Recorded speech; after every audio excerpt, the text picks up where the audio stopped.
seperti yang berapa hari yang lalu, bahwa semua kan sudah nonton yang sesi ketiga acaranya, sesi ketiga khotbahnya dari Bu Lydia ya.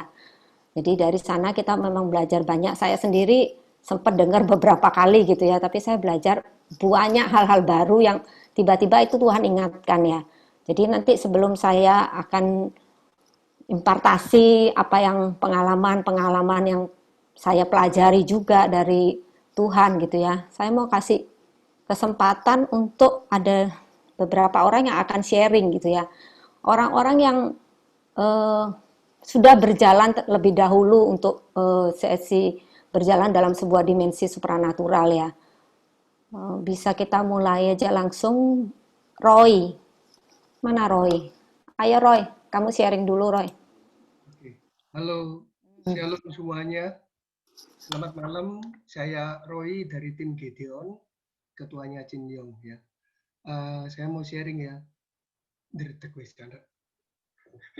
Oke, saya mau sharing kalau kemarin malam di telepon sama Ci Sujian untuk sharing tentang supernatural di mana yang saya pernah alami sebelumnya.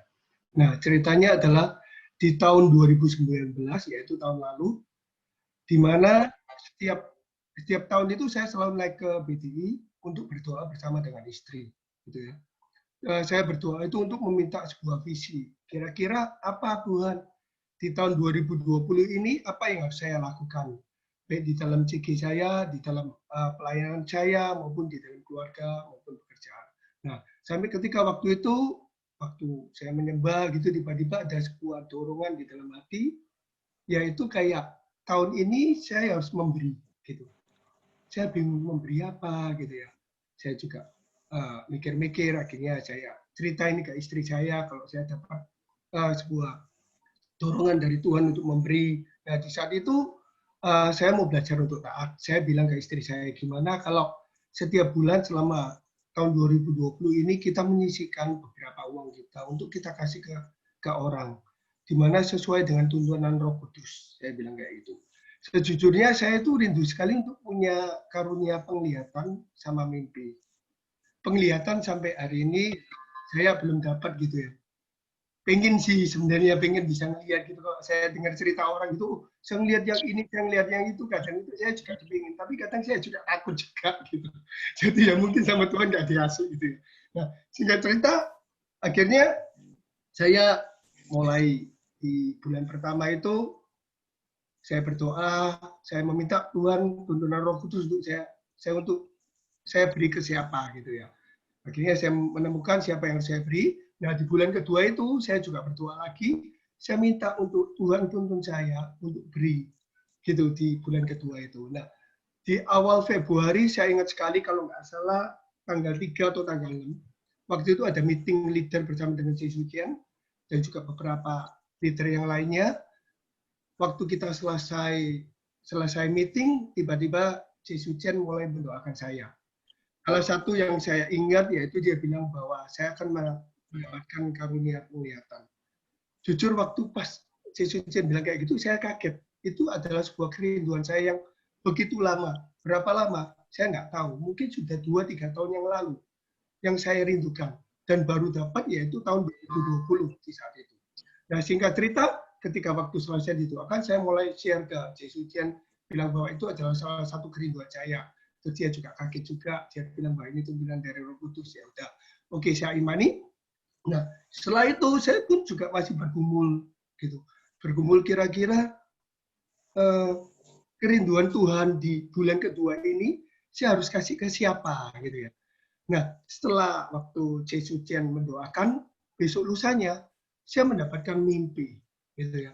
Mimpinya itu setiap hari banyak hal, dan di hari yang sangat mengejutkan bagi saya, yaitu mimpi yang nggak pernah saya mimpikan sebelumnya. Di dalam mimpi itu tiba-tiba saya itu ditelepon sama Yeni. Saya kaget.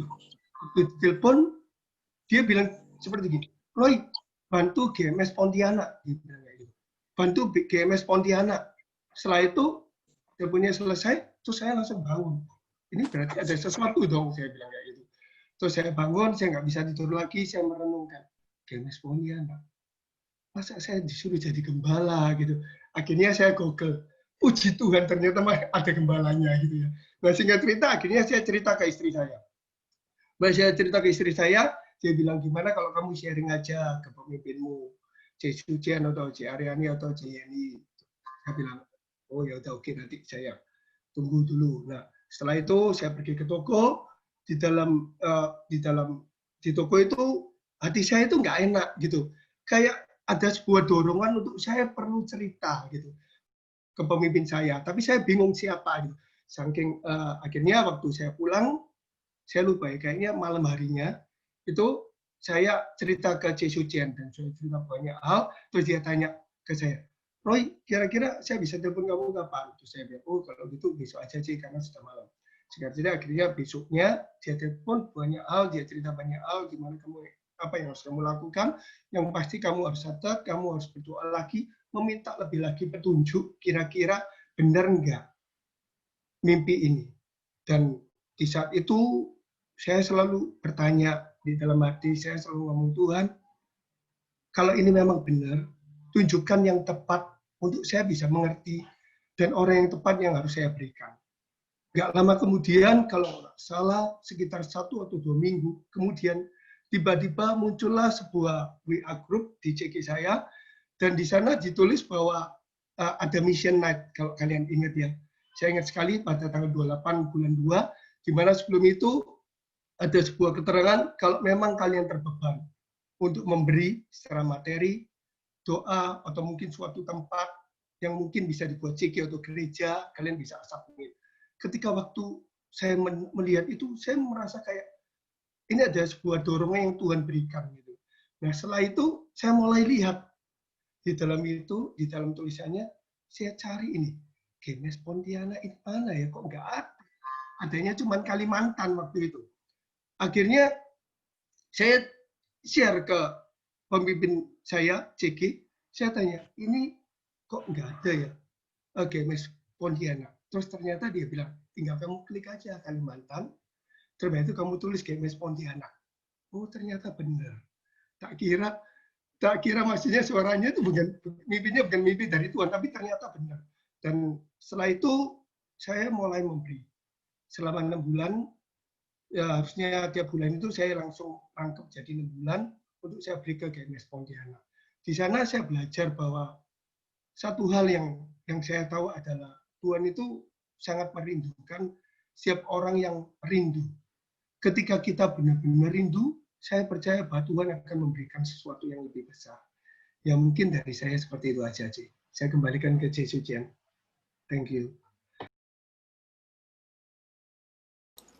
Jadi gitu ya. Yang saya mau highlight cuma dari kesaksiannya Roy itu bahwa pada saat kita menginginkan, Tuhan itu nggak mungkin pada saat kita anaknya minta roti, nggak mungkin Tuhan itu kasih batu. Jadi kalau kita benar-benar menginginkan masuk dalam sebuah dimensi supranatural, Tuhan akan kasih kok. Waktunya kapan? Ya itu yang kita nggak tahu. Tapi jangan pernah berhenti untuk menginginkan itu, jangan pernah berhenti untuk meminta. Walaupun memang fokusnya kita jangan di memintanya, tapi mendekat ke Tuhan. Roy pun di masa-masa dia merindukan itu, apakah dia maksudnya cuma ngejar Tuhan karunia, enggak juga, dia tetap lakukan bagiannya dia kok, menjadi seorang pendoa, menjadi seorang coach gitu ya. Nah di situ yang Tuhan perhitungkan, akan ada waktunya nanti pada saat kita siap, Tuhan akan kasih.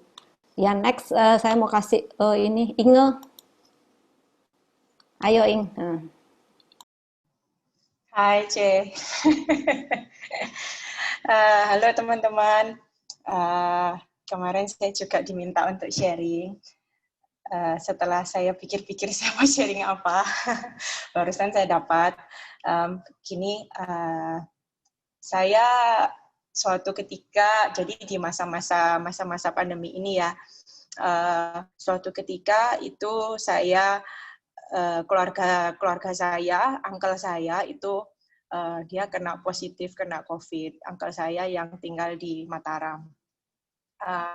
Saat itu saya mendoakan dia lewat WA gitu. Dia sangat dekat sih sama saya. Terus melihat melihat betapa mukanya penderitaannya gitu, itu hati saya tuh hancur kayak gitu loh. Setelah itu ketika saya berdoa, saya juga berdoa, saya gumulin. Terus saat itu timbul suatu dorongan di dalam hati saya yang seperti ini. Saya pikir, Tuhan, kenapa ya kok saya doa ini nggak maksudnya istilahnya kayak gini loh, saya merasa bahwa saya belum bergerak maksimal. Saya merasa saya belum bergerak dengan maksimal di area berdoa dengan kuasa kayak gitu. Saya merasa selama ini itu doa-doa itu kok kurang ada hasilnya kayak gitu loh. Jadi itulah yang menjadi trigger saya. Saya merasa nggak puas dengan apa yang saya ada sekarang ini. Mungkin dulunya saya merasa saya udah tahu lah teorinya berdoa dengan otoritas, berdoa dengan seperti ini itu kayak gitu ya. Ya ikut kayak mission trip, ikut apa itu saya merasa kayaknya saya sudah cukup tahu di area ini. Cuman ketika orang terdekat saya menderita seperti itu dan saya doa-doa dan waktu itu belum kunjung ini, saya mulai gelisah kayak gitu ya. Jadi saya baca bagaimana pahlawan-pahlawan iman itu bergerak di area healing. Saya mulai lihat itu. Setelah itu saya menemukan ya kayak Smith Wigglesworth kayak gitu-gitu ya. Saya menemukan bahwa ternyata orang-orang ini tuh mereka melakukannya itu dengan suatu bergerak di area supranatural. Itu kenapa kuncinya? Yang pertama itu adalah, ini memang kelihatannya klise ya teman-teman, tetapi bagi saya itu adalah suatu hal yang sangat membukakan pikiran saya, yaitu haus dan lapar dan konsistensi. Jadi saya pikir, Tuhan, saya ini gimana ya, kok saya nggak bisa. Nah, suatu ketika saya lagi nidurkan anak saya, karena kebiasaan saya adalah saya selalu mendengarkan sesuatu kayak gitu ya. Saya mendengarkan waktu itu ternyata di HP saya ada rekaman khotbah Pastor Amos dari tahun 2018. Itulah yang jadi salah satu, itu terjadi di bulan beberapa waktu yang lalu. Dia bilang seperti ini. Dia bilang, kamu harus memposisikan dirimu untuk kamu itu di dalam berada di dimensi supranatural, untuk kamu bisa memposisikan diri. Bagaimana kamu memposisikan diri di situ? Dia bilang dengan apa? Dia bilang dengan menekan daging, dengan berpuasa dan berdoa. Saya nggak tahu ya, mungkin selama ini kita di pendoa itu udah sering banget dianjurkan untuk berdoa dan berpuasa. Tetapi ketika saya percaya gini loh, ada memang suatu momentumnya itu ketika waktu itu benar-benar berbicara sekali ke saya. Dia cerita itu titik baliknya dia adalah ketika dia bilang, pokoknya aku tuh mau puasa sampai breakthrough itu terjadi. Yang dia mengungkapkan bagaimana kondisinya dia sebagai seorang polisi, masih bekerja, terus habis itu dia itu bayar harga dengan puasanya dia itu sampai breakthrough-nya terjadi, which is waktu itu sampai dia itu dapat dikaruniai anak kayak gitu loh. Dia bilang, kenapa? Karena sebenarnya Tuhan itu sudah mau janjikan saya itu anak. Saya tuh sudah siap sama istri itu sudah mau kesaksian. Tetapi kenapa kok anaknya ini gugur? Padahal saya ini sudah berdoa dengan penuh iman loh.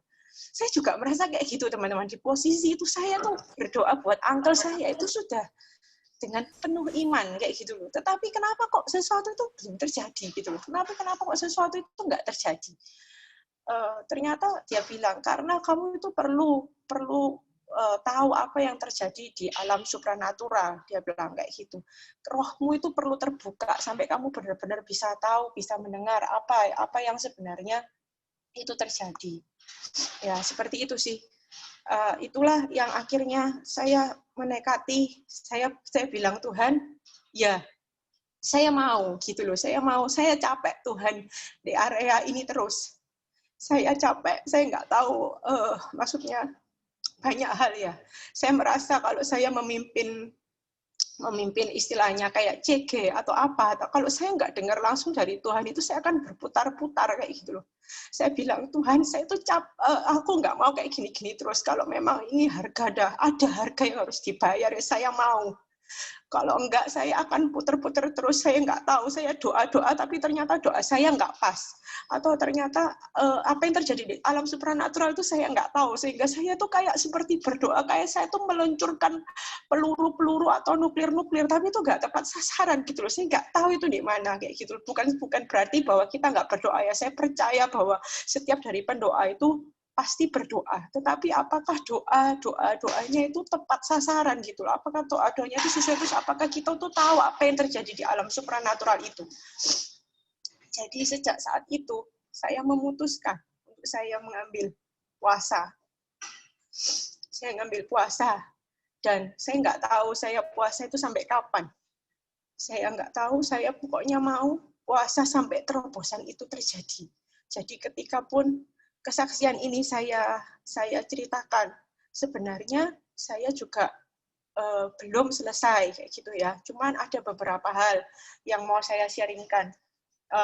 Setelah itu setelah saya berpuasa beberapa waktu lamanya, terus itu saya percaya gini teman-teman, nggak suatu kebetulan ketika saya mulai berpuasa itu ternyata kita ada supranatural, terus ada CT, ada bla bla bla, itu seperti suatu rangkaian yang indah yang Tuhan tuntun saya dan persiapkan saya masuk di area ini juga. Nah, ketika itu setelah berpuasa gitu ya, sebenarnya setelah CT supranatural itu tim saya itu satu-satu mulai luar biasa ya, mulai mimpi gitu ya. Jadi orang-orang di sekitar saya ini mimpi semua saudara-saudara, sampai dengan member di CG USA itu WA saya satu-satu, C, ini saya mimpi ini artinya apa? Terus saya menginterpretasikan mimpinya orang ini. Terus saya gini, Tuhan, semua mimpi loh, Tuhan, saya ini nggak mimpi-mimpi gitu ya. Terus saya sampai satu-satu semua cerita gitu ya, mimpi-mimpi. Sebenarnya saya sama Koroi itu sama ya. Mungkin kayak Koroi tadi bilang, Tuhan saya itu pengen dapat penglihatan kayak gitu ya, tapi saya percaya itu tuh bukan karunia sih. Kalau saya melihat ya, itu adalah the way, cara Tuhan itu berbicara kepada kita. Sebenarnya Tuhan itu berbicara kepada saya itu lewat banyak hal. Jadi bukan hanya kalau misalnya Tuhan, kalau memang saya bukan orang yang visual, Tuhan nggak lewat itu. Tapi kalau ketika saya mau, ternyata saya pun dapat mimpi itu, teman-teman. Ya cuman itu bukan regular way itu apa ya? Bukan maksudnya bukan hal yang kayak Tuhan itu seringnya lewat situ tuh, bukan regularly seperti itu. Tapi ketika minta dapat teman-teman, dapat. Cuman jadi nggak perlu khawatir, kayak misalnya suami saya itu ya, dia orangnya sangat visual, jadi dia itu sedikit-sedikit dapatnya penglihatan, dapatnya mimpi gitu ya. Kalau saya bukan gitu, kalau saya itu lebih ke arah perasaan, jadi Tuhan itu taruh di hati, atau Tuhan taruh kata-kata itu di pikiran saya. Nah, saya mulai ketika sudah saya sekitar 2-3 minggu berpuasa, saya mulai gelisah. Saya pikir, kayaknya kok saya ini nggak ada hasilnya. Ini Inga ujung kesaksiannya nggak ada hasil ya, Inga? Enggak. Jadi ketika saya mulai berpikir, ini hasilnya apa ya? Ya udahlah, nggak apa-apa. Yang penting konsisten, taat dan setia. Tapi ternyata teman-teman, Tuhan itu menuntun itu di dalam hal-hal yang kecil-kecil kayak gitu ya. Jadi yang saya rasakan adalah ketika saya mulai, saya percaya ketika kita mulai bergerak di area di mana kita melayani, seperti kalau contoh itu saya di CG. Ketika saya menilik CG, terus mendoakan mereka, itu langsung ada kata-kata yang kayak ditaruh gitu, yang nggak pernah saya pikirin sebelumnya. Seperti yang Bu Lydia bilang, kalau kamu pikir-pikir itu malah jadinya nggak cocok gitu ya. Tapi ketika saya mulai mendoakan, buka ngomong ini, langsung itu keluar kayak gitu. Langsung keluar. Jadi itu kok bisa tahu kalau saya rindu, kalau dia punya rindu keturunan, lalu ada yang ini. Jadi satu persatu tuh mereka tuh japri saya, kok tepat ya ini kok tepat ya. Bahkan ketika saya mau mendoakan member CG untuk suatu hal, misalnya untuk berkat materi ya, tiba-tiba yang meluncur itu adalah kesembuhan untuk dia. Kan saya kaget toh. Nah, saya kaget loh kok gini, kok terus saya minta maaf, sorry ya kalau saya tadi kok doanya seperti ini. Ternyata dia bilang, loh tepat banget loh, sebenarnya aku itu seperti ini. Nah, hal-hal kecil seperti itu sih sebenarnya yang Tuhan taruh tuntunan demi tuntunan di saya. Seperti baru-baru ini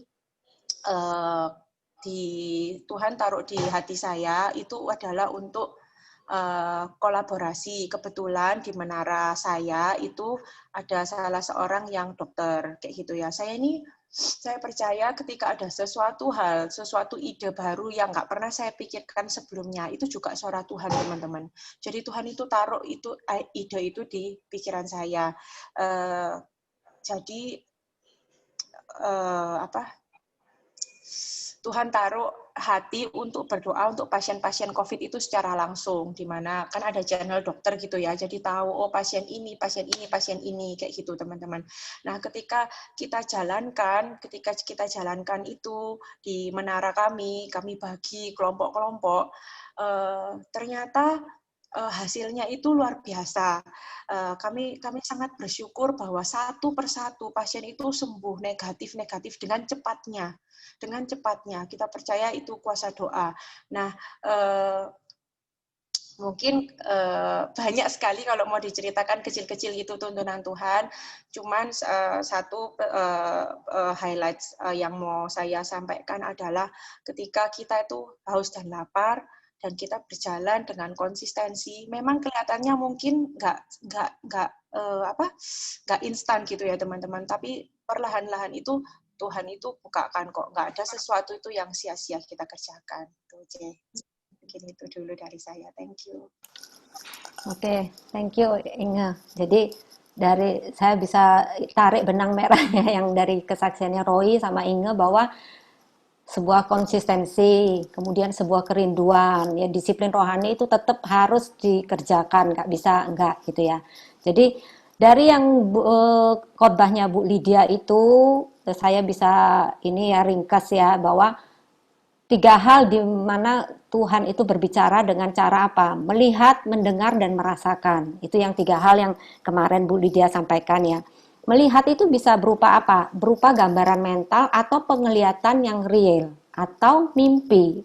Jadi penglihatan malam artinya mimpi ya. Bedanya apa? Ada satu pertanyaan yang masuk itu ya. Bedanya antara gambaran mental dengan penglihatan itu apa? Kalau gambaran mental itu sesuatu yang bilang muncul di pikiran gitu ya. Muncul di pikiran kita itu tapi berupa gambaran. Tapi kita nggak lihat realnya gitu ya. Kalau penglihatan yang real itu seperti video, jadi kayak kita menonton tayangan video gitu ada ini. Atau yang ketiga yaitu penglihatan malam, itu bicara tentang mimpi. Yang tadi seperti Roy juga cerita tentang mimpi itu ya. Walaupun memang tidak semua mimpi itu dari Tuhan. Ada mimpi itu kalau seperti Bu Lydia lagi yang sampaikan bahwa kalau kita masih terikat dengan ikatan okultisme itu bisa dicampuri. Pada saat mimpinya kita itu bisa dicampuri gitu ya. Jadi nggak selalu mimpi itu dari Tuhan. Itu yang perlu digarisbawahi. Jadi jangan sampai kalau kita misalnya kita minta mimpi, terus suatu saat kita mimpi, kita selalu berpikir, oh itu pasti dari Tuhan. Enggak ya. Jadi kita harus tanya lagi kembali ke Tuhan. Apakah itu mimpi dari Tuhan atau enggak ya. Kemudian yang mendengar. Mendengar ini bisa audible, bisa dengan suara hati, atau impresi di dalam pikiran. Nah, itu yang tadi Inge bilang ya tentang impresi dalam pikiran bahwa muncul satu kata. Nah, ini saya juga punya pengalaman beberapa kali tentang muncul impresi di dalam pikiran kita. Jadi itu bisa. Nanti yang paling di ini seperti saya pernah dengar khotbahnya Pastor Philip gitu ya. Yang paling akurat itu apa yang pertama kali muncul, itu yang kita tangkap. Soalnya kalau kita sudah benar nggak ini ya, kita mulai memikirkan itu, biasanya nanti akhirnya terkamir dengan apa? Terkamir dengan pikiran-pikiran kita. Nah, jadi harus pada saat apa yang muncul pertama, itu yang kita pegang. Dan itu memang kita harus tanya, kalau memang ini sesuatu yang dari Tuhan, mungkin kita perlu sampaikan.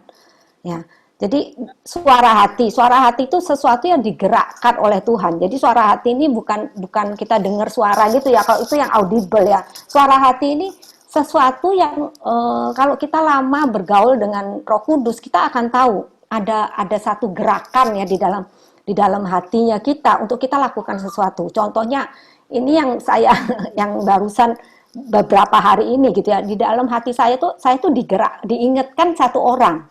Nah, satu orang ini orang yang sudah lama banget saya nggak kontak dia, mungkin sudah setengah tahun lebih mungkin. Saya nggak pernah kontak dia walaupun kita kenal gitu ya. Tapi beberapa hari ini Tuhan ingatkan terus orang ini.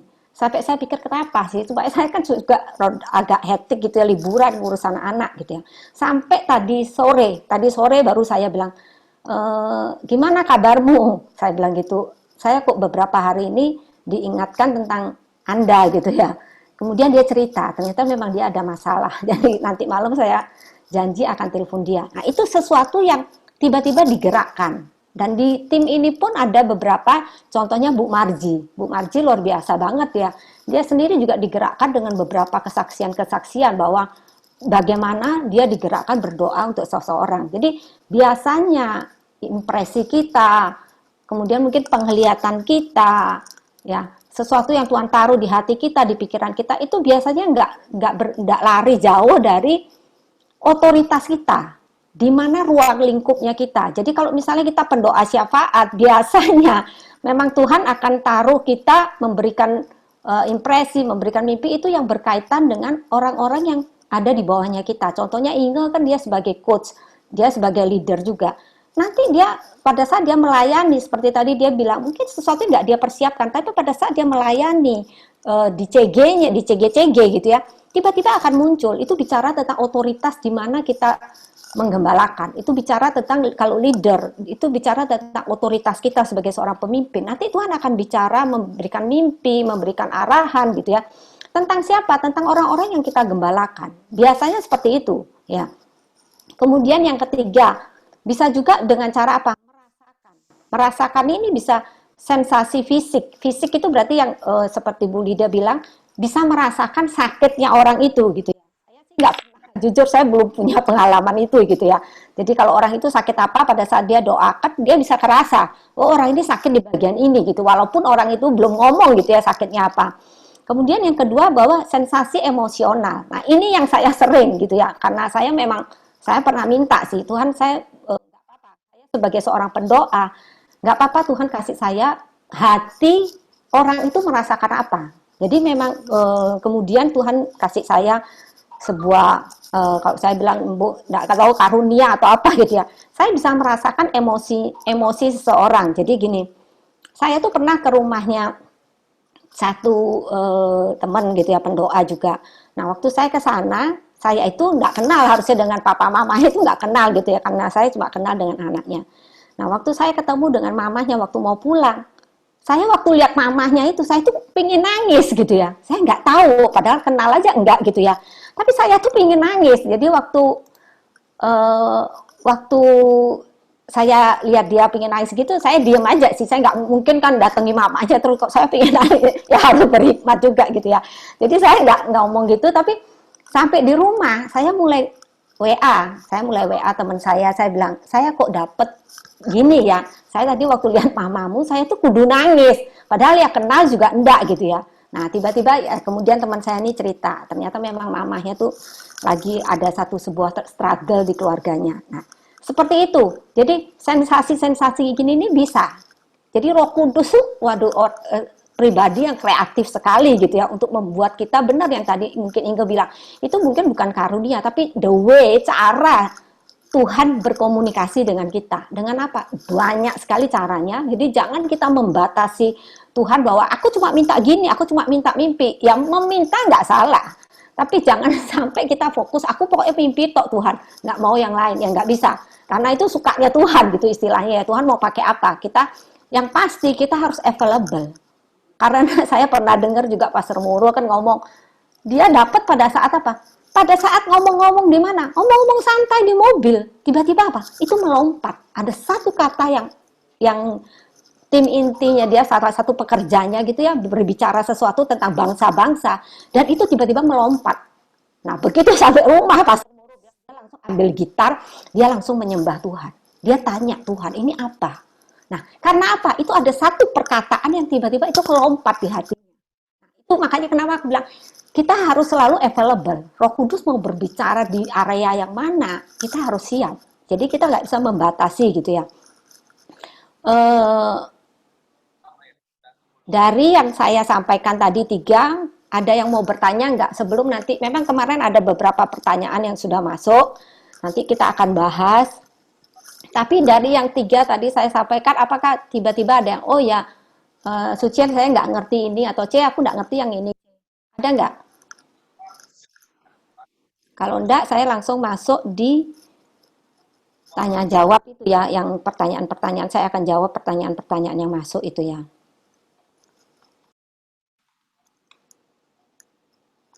Ada nggak? Nggak ada ya. Cik Sur mana ya?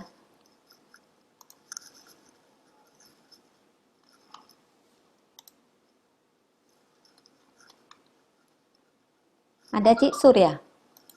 Ada. Oh, Cik Sur, ayo Cik Sur. Nggak apa-apa, Cik Sur aja yang langsung ini aja, Cik Sur, pertanyaannya yang kemarin. Cik Sur mau tanya itu. Oh, ada yang tanya itu di menara saya itu tentang warna itu. Nah, misalnya kita dapat gambaran mental warna, itu apa artinya? Warna misalnya warna hitam. Karena kan yang diberi contoh sama Bu Lydia itu tidak selalu kalau hitam itu berarti itu tentang kegelapan atau kesedihan. Bisa juga orangnya bisa merasa damai. Nah, itu ada yang tanya, apa artinya warna-warna itu? Misalnya ada yang dapat warna putih, gitu. Itu yang pertama. Terus yang kedua, kalau misalnya kita itu sudah dapat impresi atau sudah dapat langsung dari Tuhan pesan, tapi kita itu ragu-ragu atau takut salah, terus kita nggak jadi beritahu orangnya, tapi terus akibatnya itu kita bisa melihat loh kok gini gitu, terus kita kan bisa trauma gitu ya. Jadi bagaimana caranya supaya kita itu nggak trauma gitu kan? Itu bukan kesengajaan, kayak misalnya kita doain orang, terus orangnya itu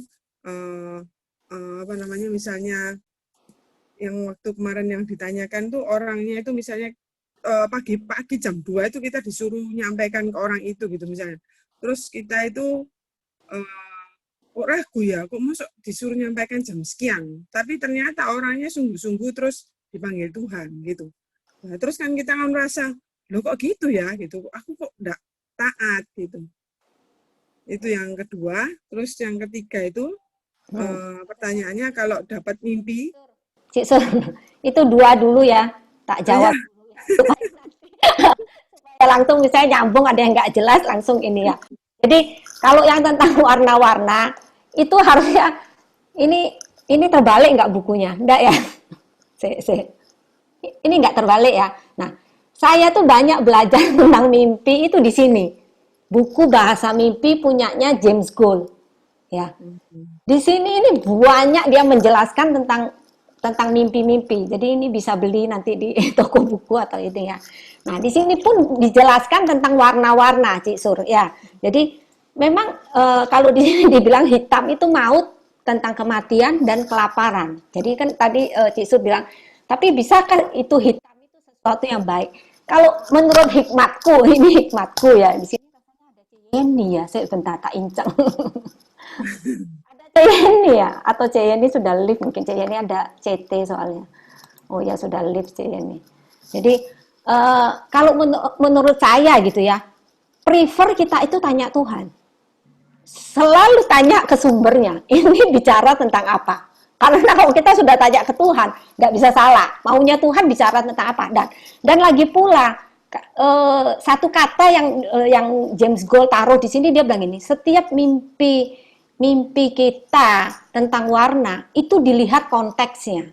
Ya, tadi saya tuh baru dapat dari Jenny, di sini ada Jenny juga ya. Jenny, Fasya Jenny ini kan sudah CT lebih dahulu. Nah, dia bilang salah satu anaknya dia itu ada yang dapat penglihatan tentang warna. Nah, dari konteks yang dia sampaikan gitu ya, dia melihat penglihatan warna kuning, kemudian itu penglihatan warna putih, kemudian jadi satu, dan kemudian itu masuk ke rumah atau masuk ke ruangan gitu ya, Jen ya.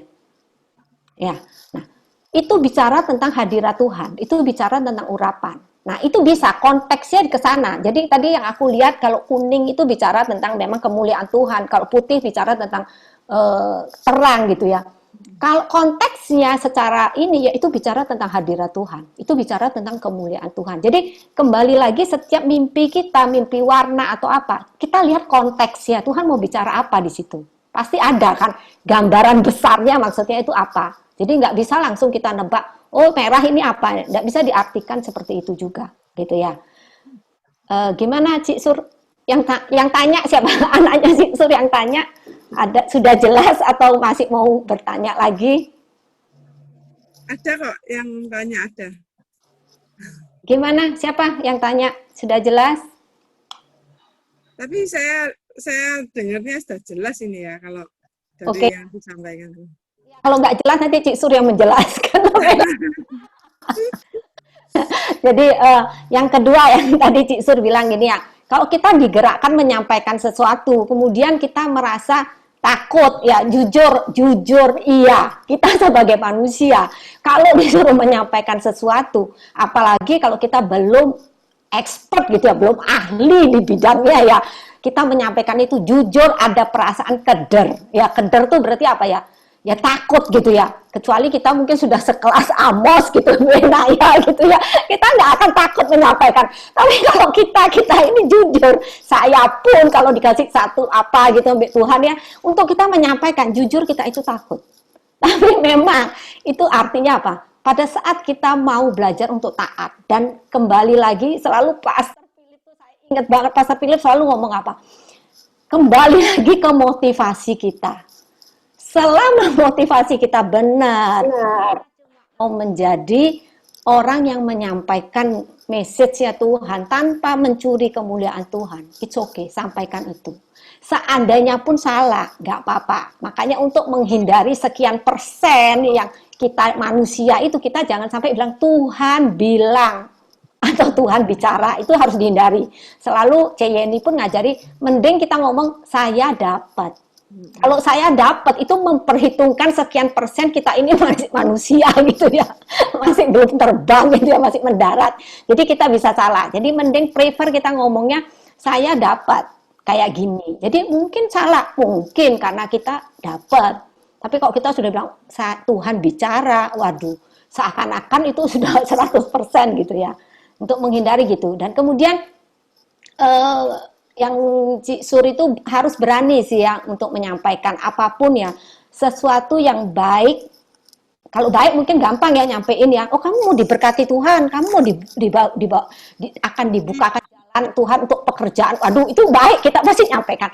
Tapi kalau memang sesuatu yang buruk, jujur, nggak gampang untuk menyampaikan, tapi perlu minta hikmat Tuhan. Jadi saya tuh banyak belajar dari, ya kembali ke pertama dari buku-buku ya, saya banyak belajar dari buku, kemudian dari khotbah-khotbah, kemudian ya pengalaman saya dengan Tuhan gitu ya. Paling susah itu menyampaikan kalau orang itu mau dipanggil Tuhan. Dan bisa kita bilang, Tuhan kok rasanya mau manggil kamu ya. Waduh, itu belum saatnya. Saat itu juga dia sudah terpanggil. Jadi itu memang harus hati-hati sekali. Tapi kemarin yang saya dengar dari Bu Marji ya, Bu Marji ini luar biasa. Dia minta hikmat Tuhan kok gimana cara menyampaikan. Dia dapat tentang satu orang, temennya punya CC, akan dipanggil Tuhan. Dia sudah dapat tentang itu. Tapi dia nggak nyampaikan tentang itu kok. Dia nggak ngomong kok, Tuhan mau panggil CC-mu. Enggak. Dan saya memang prefer juga, jangan disampaikan seperti itu. Ya, jangan disampaikan seperti itu. Tapi mungkin kita perlu minta hikmat Tuhan gimana cara kita menyampaikan supaya orang itu di waktu-waktu terakhirnya dia nggak sampai miss momentumnya. apa yang Tuhan mau kerjakan. Kalau sampai kita merasa benar-benar aku tahu bahwa apa? Tuhan tuh tahu kok. Tuhan nggak mungkin gini, mau kok nggak mungkin Tuhan sampai marah gitu ya, karena kita nggak mau menyampaikan gitu ya. Tapi kita bisa apa? Mendoakan. Kita bisa minta Tuhan apa? Tuhan berbicara ke orang itu atau berbicara ke orang yang paling dekat dengan orang itu. Atau Tuhan kasih dia mimpi. Supaya apa? Tuhan bawa dia untuk bertobat. Seandainya ya orang itu butuh pertobatan. Posisi kita sebagai pendoa syafaat, Tuhan perhitungkan. Bahkan sampai mungkin Tuhan kasih kita mimpi. Karena apa? Tuhan mau kita berdoa standing untuk orang itu. Di waktu-waktu yang terakhir, pada saat kita berdoa, orang itu mengalami jamahan Tuhan. Sehingga pada saat Tuhan panggil orang itu sudah siap. Bisa seperti itu. Tidak harus mungkin itu disampaikan. Jadi memang perlu berhikmat untuk itu ya. Ya Cik Sur, kira-kira jelas. Jelas. Yang ketiga Cik Sur, ayo. Aku senang kalau ada pertanyaan-pertanyaan ini. Yang ketiga nih, kalau ada yang dapat mimpi kan, terus mimpinya itu memang terjadi. Misalnya mimpi udah punya anak lama, terus mimpi punya anak. Terus akhirnya mimpinya terjadi. Nah, terus pertanyaannya gini, kalau itu terjadi, apa itu berarti itu selalu dari Tuhan? Ini bicara tentang mimpi yang baik gitu, atau maksudnya pokoknya setiap mimpi yang terjadi entah itu baik, entah itu buruk, apakah itu selalu dari Tuhan gitu? Iya, kalau terjadi. Oh, berarti enggak selalu itu mimpi yang baik, mungkin sesuatu yang buruk ya. Mungkin sesuatu yang buruk. Jadi yang tadi seperti saya sampaikan tentang yang Bu Lydia ya, dari khotbahnya Bu Lydia, bahwa tidak selalu mimpi itu dari Tuhan. Ya, jadi kalau misalnya ada masih ikatan okultisme, itu kan dibilang apa? Bisa turun sampai keturunan ketiga dan keempat. Bahkan kan yang di khotbahnya Bu Lydia, dia ngomong ada satu timnya dia ya, itu mimpi. Dan itu pun dia bilang, ini bukan dari Tuhan. Nah, kita harus punya karunia untuk apa? Membedakan roh. Itu karunia membedakan roh sih. Itu yang bekerja karunia membedakan roh. Jadi pada saat kita mimpi, kita bisa tahu ini sesuatu, ini yang dari Tuhan atau enggak. Kalau itu sesuatu yang baik, cenderung kita pasti bilang, oh ya sudah, ini sesuatu yang baik, kita terjadi, kita percaya. Tapi kalau itu sesuatu yang buruk, kita perlu tanya loh ke Tuhan. Jadi gini, tadi malam waktu Cik Sur masuk pertanyaan itu ya, aku tuh mulai tanya ke Tuhan gitu ya. Tiba-tiba Tuhan tuh cuma ingatkan satu hal. Sometimes sesuatu yang buruk, apakah mungkin dari Tuhan? Mungkin. Karena itu mungkin sebuah pemberitahuan untuk sebuah awasan. Ya, kalau aku bilang ini sebuah awasan untuk apa? Awasan untuk pemberitahuan untuk kita mempersiapkan diri sebelum hal yang buruk itu terjadi. Mungkin dengan kita mempersiapkan diri pada saat itu terjadi, kita udah siap kok. Contohnya gini, ada satu pendoa. Saya nggak tahu di sini kalau pendoa yang lama-lama harusnya tahu gitu ya. Ada satu pendoa yang cukup senior ya. Dia mimpi di akhir tahun itu dia mimpi dia duduk di kursi roda. Nah, waktu dia mimpi itu dia pikir ini masa dia duduk di kursi roda. Jadi dia mulai sempat menggumuli gitu ya, dia mulai tanya, aku kok mimpi duduk di kursi roda ya, aku nggak tahu apakah ini terjadi, ya dia sempat tengking juga apa bla bla bla. Dan ternyata di awal tahun berikutnya, jadi itu kejadiannya akhir tahun dia mimpi, kemudian beberapa bulan kemudian dia sakit, dan sakitnya itu berkenaan dengan apa? Tulang belakang. Jadi aku lupa itu TBC ya, apa TBC tulang, aku lupa sih. Jadi intinya dokter memvonis apa? Lumpuh. Nah, tapi orang ini kan dia sudah dapat mimpi kan? Dia lebih kuat. Dia bilang, oh oke. Tuhan tahu. Tuhan tahu. Karena dia sudah dapat mimpi kan. Ada sesuatu yang menguatkan dia. Jadi dia tidak kayak kaget gitu loh. Tapi dia ada, oh ya, aku sudah mimpi itu. Harusnya ini Tuhan sudah tahu sesuatu. Tapi aku melihat sesuatu yang aku pelajari dari dia ini apa? Imannya. Ada orang-orang, aku bilang ya, mungkin ada orang-orang yang merasa pada saat dia mendapatkan mimpi, dia cenderung menerima. Nah, aku tidak anjurkan seperti itu ya. Aku baca bukunya Cindy Jacob ya, tentang kuasa doa yang tekun. Waduh, itu bagus banget sih. Dia mengajarkan gimana kita menjadi seorang pendoa ya, yang itu nggak mudah untuk give up. Nah, orang ini pun iya. Jadi pada saat dia sudah vonis, bahkan vonis dokter bilang kamu harus dioperasi, enggak kamu akan lumpuh. Tapi dia bilang enggak, aku tidak mau dioperasi, tapi aku akan minum obat. Oke, aku berdamai dengan minum obat. Setiap dia minum obat, dia angkat itu di hadapan Tuhan. Dalam waktu 1 tahun dia sembuh total. Jadi apakah itu bisa berubah? Bisa. Kalau kita apa? Tuhan. Itu sih yang aku pelajari dari Cindy Jacob seperti itu. Jadi mungkin kita ada sebuah mimpi. Ini nggak bicara tentang mimpi tok ya. Kalau kita bingung ini dari Tuhan atau enggak. Sometimes itu sesuatu yang mungkin impresi. Kita dapat sesuatu. Itu biasanya Tuhan mempersiapkan kita. Nah, tapi memang butuh sebuah kemampuan khusus untuk kita bisa membedakan apakah ini mimpi dari Tuhan atau enggak. Ya. Nah, yang pasti kalau aku bilang kan misalnya mimpi kita bingung ya, ini mimpi buruk misalnya, mimpi yang nggak baik gitu ya, apakah ini mimpi dari Tuhan atau enggak gitu. Kita perlu ngomong sama Tuhan. Tuhan, kalau ini mimpi bukan dari Engkau, buat ini lupa. Tuhan angkat dari memoriku, buat aku nggak terintimidasi dengan itu. Karena beberapa waktu yang lalu aku tuh mimpi. Aku mimpi itu tanpa aku sadari, aku tuh banyak apa ya, bisa dibilang, oh kalau orang bilang mimpi ini nih mimpi yang jelek, kalau mimpi yang gini nih mimpinya baik gitu ya. Aku cenderung termakan, jujur termakan dengan itu. Walaupun kemudian dengan beberapa waktu kemudian terus aku mulai tanya Tuhan, Tuhan aku tuh mimpi apa ya? Tapi kok aku merasa ini mimpi ini jelek ya Tuhan. Aku tuh berdoa sampean. Ya akhirnya nggak terjadi apa-apa kok. Ya sampai hari ini aku masih ingat si mimpi itu, tapi ya nggak terjadi apa-apa.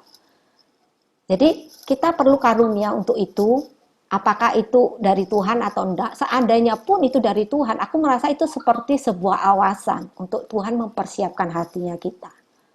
Tapi hasilnya gimana, tidak selalu itu akan, itu vonis mati gitu istilahnya gitu ya. Kalau misalnya Tuhan sudah kasih tahu ini, apakah itu vonis mati pasti terjadi? Enggak, kita masih bisa berdiri di hadapan Tuhan untuk apa? Tuhan balikkan keadaan kok. Seperti yang kesaksian pendoa itu. Ya, gitu Cik Sur. Gimana? Ya. Thank you. Ya, kemudian saya coba jawab ada beberapa pertanyaan yang lain. Saya lupa ini yang tanya siapa gitu ya. Bagaimana cara mendapatkan gambaran mental yang akurat dari Tuhan pada saat mendoakan? Ini kembali lagi kalau untuk untuk mendapatkan yang sesuatu yang akurat, ya bisa dibilang akurat ya, mau nggak mau ya harus dilatih. Semakin dilatih itu sama seperti pisau ya, semakin dilatih dia akan semakin tajam. Tapi kalau kita selalu takut nggak mau melatihnya, ya nggak akan kemana-mana. Tapi jujur, semakin kita berani menyampaikan, semakin kita akan diisi oleh Tuhan. Yang penting yaitu kembali lagi ke motivasi kita. Kalau motivasi kita benar, Tuhan akan kasih kok. Ya. Tentang gambaran mental dan penglihatan, perbedaannya gimana? Oh, tadi saya sudah sampaikan ya, kalau gambaran mental itu sesuatu yang muncul. Jadi gini, saya kasih contohnya mungkin lebih gampang di sebuah ilustrasi atau contoh ya. Gambaran mental ini sesuatu yang kita nggak pikir, tapi tiba-tiba muncul, gitu ya. Jadi satu waktu di menara, saya waktu itu mimpin menara, sudah tahun lalu sih, saya mimpin menara, saya itu dapat penglihatan, ini kita lagi nyembah, sudah mau selesai kok, kita udah selesai nyembah, tiba-tiba tuh langsung muncul di pikiran saya, itu nggak video, orang saya lagi tutup mata kok, itu nggak video, jadi muncul di pikiran saya, saya melihat salah satu anak saya, salah satu anak menara saya itu, dikasih minum obat. Lucu ya, dikasih minum obat, yang ngasih minum obat itu siapa? Yeni. Oh, saya kaget langsung. Kan nggak lagi mikir apa-apa gitu ya. Nggak lagi mikir orang ini gitu ya. Kan kita doanya ada 10 orang mungkin waktu itu di menara saya. Tapi tiba-tiba ngelihat orang ini, kok ngelihat dia kayak dikasih minum obat sama Yeni. Nah, saya langsung tanya ke Tuhan gitu ya. Ya Tuhan, apa orang ini kok aku mimpi, aku lihat dia dikasih minum obat. Nah, apakah itu real? Enggak. Dan enggak mungkin saya lagi doa aja ya ini ngasih orang itu minum obat. Enggak. Nah, ini gambaran mental. Ini namanya gambaran mental. Sesuatu yang kita enggak lihat, tapi muncul di pikiran kita, gitu ya. Nah, singkat cerita, ya sudah selesai menara, saya panggil orang itu. Waktu saya tanya Tuhan, sebelum saya panggil, saya selalu tanya Tuhan dulu. Tuhan ini bicara apa sih Tuhan? Kok bisa mimpi gini? Ah, Tuhan tiba-tiba kasih clue. Biasanya Tuhan selalu tidak pernah terlambat. Kalau misalnya kita butuh diberitahu saat itu gitu ya, Tuhan akan bicara. Jadi saat itu juga tiba-tiba langsung Tuhan kasih hikmat, kasih clue. Nih bicara tentang ini. Oh oke. Selesai menara, aku panggil orang itu, aku ajak omong. Nah ternyata terkonfirm gitu ya. Ternyata dia ngalami kayak gini-gini. Dan apa hubungannya dengan CYN? Luar biasa ya. Tuhan tuh bisa kayak gini. Tuhan tuh kreatif banget ya. Sebenarnya tidak kita pikir ya. Kenapa CYN? CYN itu kan spesialisasinya apa? Selalu kalau kita PTC, kita mulai dengan apa? Gambar diri kan. CYN ini kan selalu menyampaikan tentang gambar diri. Ternyata orang ini bermasalah dengan apa? Dengan gambar diri. Sampai saya, waduh, Tuhan ini kreatif banget ini.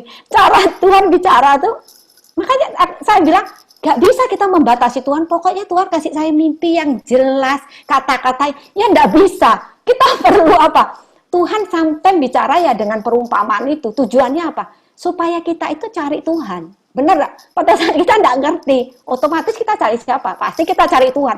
Tuhan ini bicara apa ya Tuhan? Itu loh yang dinikmati Tuhan. Proses kita mendekat ke Tuhan itu yang dinikmati oleh Tuhan. Jadi jangan sampai kalau kita dapat itu terus kita langsung cari siapa? Cari pemimpin kita. Nggak salah. Tapi sebaiknya kita cari Tuhan dulu. Pemimpin kita itu untuk apa? Untuk memberikan peneguhan. Tujuannya cuma di situ. Jadi apakah aku nggak pernah tanya CYN? Oh tanya, jangan khawatir. Aku selalu apa-apa aku selalu cari CYN gitu ya. CYN gimana? Tapi sometimes sebelum aku cari CYN, aku tuh sudah dapat clue-nya. Biasanya di dalam hati aku sudah dapat. Kemudian aku telepon CYN. CYN itu meneguhkan. Atau mungkin ada sesuatu, misalnya stepnya A, B, C gitu ya. Mungkin di A, B aku benar, di C-nya ternyata salah. CYN itu kayak gini-gini. Terus tak pikir, oh iya ya. Nah, fungsinya pemimpin itu di situ. Jadi jangan sampai kita menyerahkan karena pemimpin kita itu bukan paranormal ya. Jangan kita memparanormalkan pemimpin kita dianggap kita mimpi. Apa kita cari pemimpin kita untuk mengartikan mimpi? Waduh bahaya. Nanti lama-lama kita jadikan pemimpin kita ini kayak jadi orang pintar gitu ya. Itu tidak boleh ya. Jadi pemimpin kita tuh tidak salah, tapi ya benar kita harus cari Tuhan pemimpin kita untuk memberikan peneguhan ya. Nah, kemudian ini dia tanya gini, ada nggak ayatnya tentang gambaran mental? Waduh, ini pertanyaan ini sulit ini. Tapi untung saya waktu tanya Tuhan, Tuhan kasih saya ayatnya. Kita buka ya, di Daniel 4 ayat yang kelima. Atau saya baca ya, sebentar.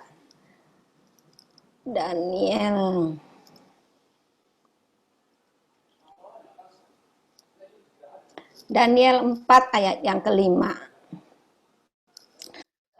Aku mendapat mimpi yang mengejutkan aku dan khayalanku di tempat tidurku serta penglihatan-penglihatan yang kulihat menggelisahkan aku.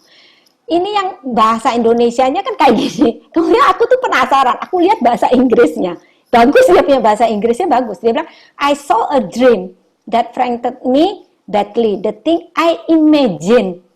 Dia ngomong gini, the thing I imagine while lying on my bed. Jadi sesuatu yang saya bayangkan. Nah, ini artinya apa? Ini penglihatan mental ini. Ini dia belum mimpi, belum tidur kan dia nih. Tapi waktu dia apa? Lying itu apa namanya?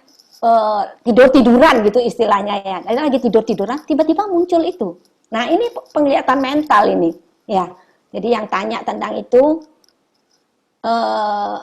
yang ngasih pertanyaan ini sudah jelas ya. Ini rasanya dari timnya Cik Vel ini ya, yang tanya ya Cik Vel ya. Ini pertanyaannya dari yang sesi kedua sih, cuma ya waktu sesi kedua kita belum masuk di tentang penglihatannya. Kira-kira sudah jelas nggak itu? Atau Ada yang mau tanya lagi? Oh ya, itu aku belum jelas yang itu gimana.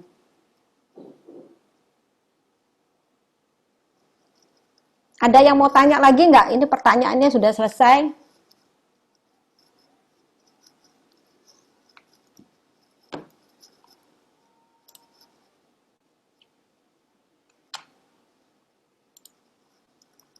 Nggak ada? Kalau nggak ada, kita doa. Yeni masih ada ya? Yeni mau ngomong sesuatu?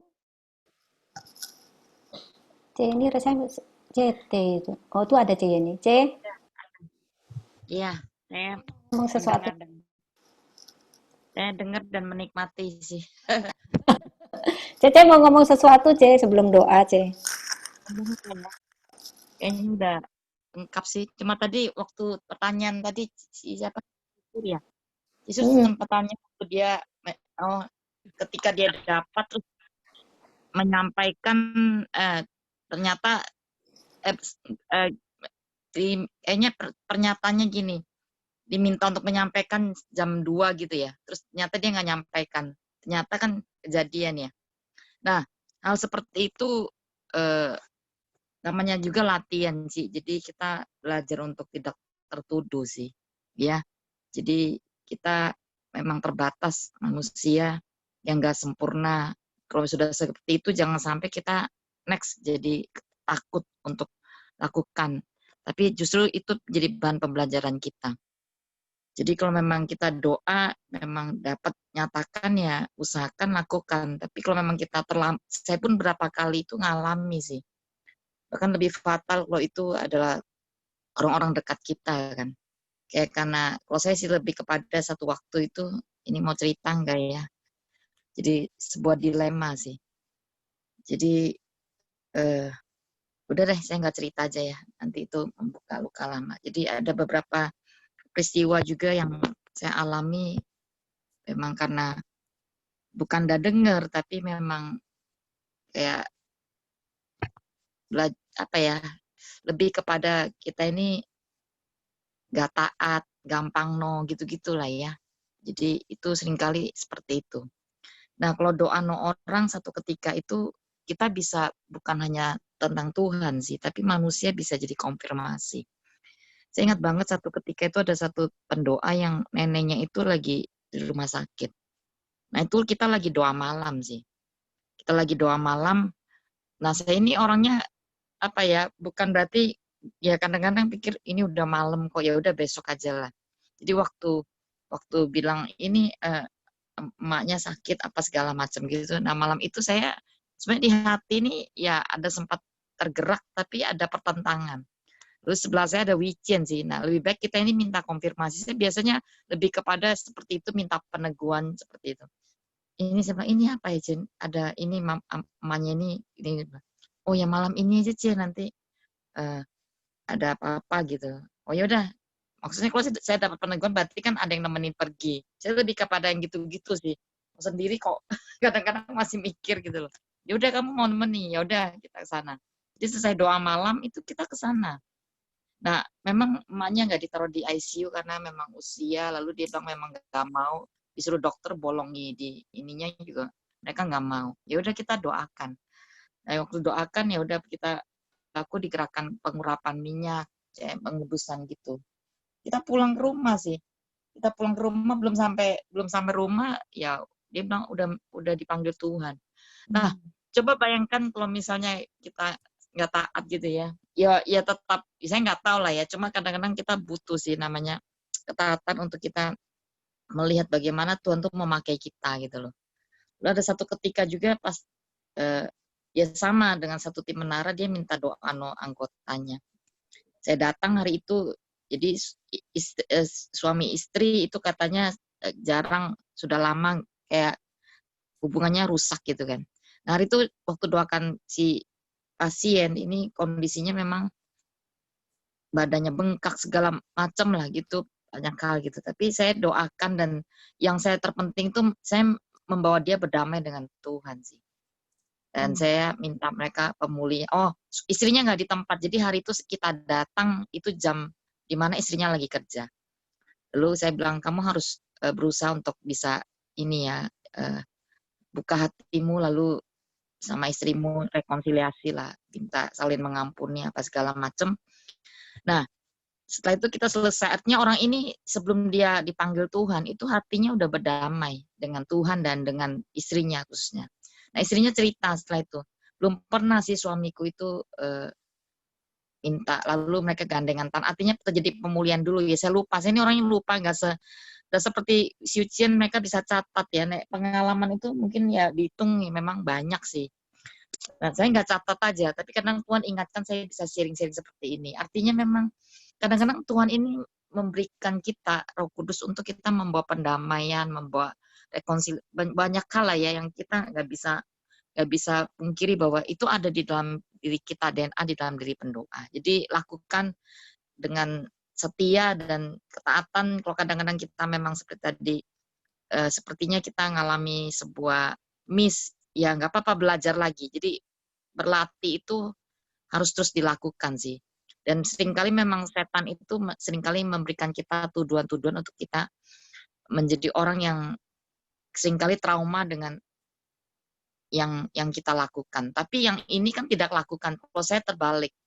Saya awal di mana saya mulai masuk ke dimensi itu, awal jadi pemimpin doa, kita dapat sesuatu dan ini berhubungan dengan pemimpin. Lalu kita dengan excited gitu menyampaikan gitu ya. Dan jam 5 pagi saya ditelepon di habis sih. Jadi artinya pokoknya hari itu saya belajar, ya ampun, saya lu gue ya.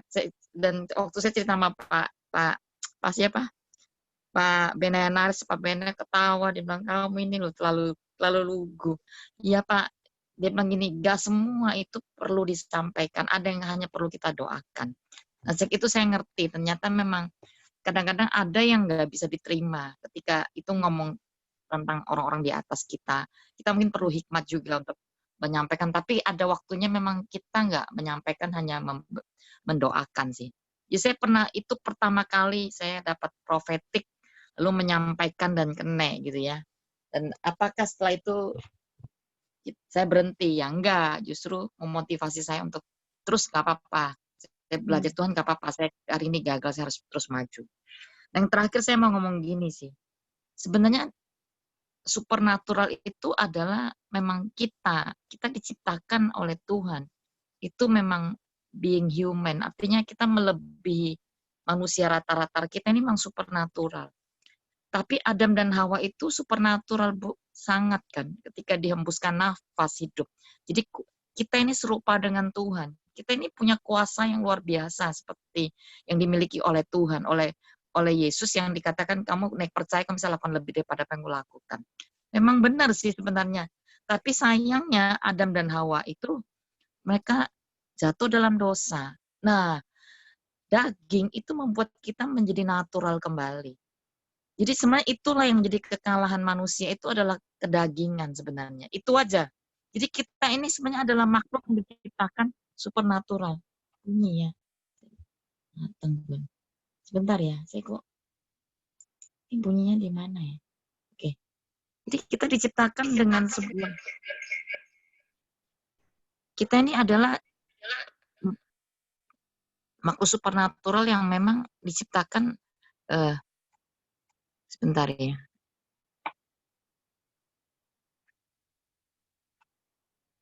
Dan hanya ketika manusia jatuh dalam dosa, maka itulah dia kembali kepada yang namanya natural. Kita diciptakan dengan supernatural sebenarnya. DNA kita adalah manusia rohani. Dan itu adalah memang bagian kita. Tapi ketika Adam dan Hawa jatuh dalam dosa, itu awal daripada manusia menjadi natural sih. Dan untuk kembali kepada itu ya, Adam kedua, Yesus itu kan mati, menggantikan dan menebus semua dosa. Untuk lalu ketika dia naik ke surga, nah dia berikan Roh Kudusnya. Hari ini Roh Kudus itu yang ada dalam hidup kita, itu yang disebut sebagai dimensi Roh Tuhan, dimensi supernatural yang membuat kita bisa menjadi kembali manusia supernatural. Jadi yang menjadi kelemahan kenapa Pasti di sini ada banyak orang yang kenapa aku nggak bisa ya? Kenapa jangan putus asa ya? Mungkin hari ini kita masih dinamakan masih ada di dalam kondisi semi natural atau kita natural dan belum masuk ke dalam sebuah dimensi yang namanya semi supernatural atau supernatural. Bahkan sebagian kita masih di semi supernatural, jadi belum penuh ke supernatural itu sih. Nah, untuk masuk ke sana memang saya tahu butuh. Tadi Inge sudah ngomong berhak, tapi ada orang juga dari kecil dia udah dikasih gift seperti itu. Memang dia intim dengan Tuhan. Jadi masalahnya adalah dosa. Jadi kedagingan itu adalah musuh terbesar daripada kita bisa masuk ke dalam supernatural. Nah, hati-hati dengan jagai tentang keadaan jiwa kita sih. Jadi kenapa ada orang bisa mendapatkan, ada orang tidak dapat. Ada orang punya lapar dan haus, ada orang tidak punya seperti itu. Ya, jadi contohnya kalau hari ini saya mau menerima sesuatu, saya kan harus bawa, misalnya saya perlu, misalnya mau dapat air gitu lah dari sebuah keran. Saya mesti memposisikan tempat yang saya bawa itu tepat di bawah keran itu kan supaya saya bisa dapat air yang penuh. Nah, banyak orang itu tidak memposisikan kondisi bejananya ada di tempat di mana dia mau menerima. Seperti itu. Ya, contoh beda lapar dan haus atau kadang-kadang kita bahkan sudah menolaknya. Kita deny, artinya kita nggak percaya waktu, masa sih? Atau kita nggak seperti yang lain menginginkan seperti yang lainnya. Kita berkata, ya itu nggak perlu lah, saya nggak perlu sampai gitu-gitu gitu. Dan kita nggak mungkin bisa terima itu karena posisi kita itu bukan tepat untuk menerima. Udah seperti itu. Dan yang kedua bukan cuma itu, hati-hati dengan, saya kalau ngomong tentang Saul itu panjang sih. Saul itu sebenarnya dia seorang nabi juga disebut orang yang dipenuhi kenabian gitu. Tapi orang ini hanya karena dia nggak jaga hati, dia punya keminderan juga. Dan masalah itu nggak pernah selesai di hidupnya. Sehingga hidup orang ini jadi ujung-ujungnya itu mengalami begitu banyak kerusakan dalam hidupnya. Bahkan bukan cuma itu, dia mengalami kejatuhan. Bahkan endingnya itu benar-benar sangat-sangat mengenaskan. Itu Saul sih. Nah, hati-hati dengan yang namanya ragi minder ya. Saya juga punya dan banyak kita punya. Dan ketika saya diingatkan tentang itu, ketika saya pas seorang yang dia ingatkan tentang itu, saya kaget, iya ya. Jadi hati-hati dengan yang namanya keminderan. Itu sebuah kejahatan di hadapan Tuhan sebenarnya. Waktu kita berkata, aku nggak bisa loh, bukan aku itu. Jadi Saul berkata dia adalah dari kaum yang paling kecil, mana mungkin dia lakukan apa. Nah, orang ini dia menutupi keminderannya dengan begitu banyak hal yang dia itu rasa nggak aman gitu, dan banyak hal lah ya. Nah, orang yang minder itu selalu dia punya rasa nggak aman sih. Jadi itu yang seringkali mungkin ada di kita pendoa. Nggak semua ada, tapi saya rasa sebagian kita punya di sana. Nah, hati-hati, itu pun bisa membuat kita itu nggak bisa dipakai Tuhan untuk mengalami dimensi itu sih. Ya, dan memang harus penuh. Artinya bukan tentang kita, tapi tentang Tuhan lagi. Tapi di dalam diri kita ini begitu banyak keakuan kita tentang diri kita, keminderan kita, ketidakmampuan kita, tentang semua tentang kita lah ya. Dan bagaimana Tuhan itu mau menjadi Tuhan yang bertata dan memimpin hidup kita. Kalau namanya supernatural kan artinya roh Tuhan yang memimpin kan. Roh Tuhan yang menggerakkan dari dalam apa yang kita lakukan, apa yang kita itu kan semua digerakkan oleh roh Tuhan kan. Kok tiba-tiba bisa muncul kata-kata ini, kayak ingat tadi ngomong, dulunya enggak. Ya memang, ketika dia sudah nyambung, itu dia menundukkan dagingnya, dia berpuasa, dan dia mulai bisa connect dengan Holy Spirit. Dia mulai dapat gitu, tapi bisa nyandat nggak bisa. Ketika dia mulai masuk ke dalam dosa daging lagi, artinya dia mulai kemalasan rohani, itu juga dosa loh. Malas rohani, nggak pernah dibangun, lalu nggak jaga hati, ngomongin orang, gitu-gitu itu bisa nggak untuk padamkan api dalam kita? Bisa banget. Jadi kenapa ada sebagian pendoa yang dia nggak punya karunia di sana, dia nggak, karena memang dia nggak pernah menginginkan atau dia nggak menjaganya, nggak menjaga hati. Jadi hati-hati dengan area-area itu. Saya nggak ngajar karena saya juga nggak siapkan itu. Cuma pengen sharing-sharing malam ini. Makanya udah saya pikir saya yang itu tentang keuangan saya bilang ya udah saya tinggal aja saya masuk ke sini. Ya. Jadi sebenarnya sadari dulu setiap kita DNA-nya adalah supernatural.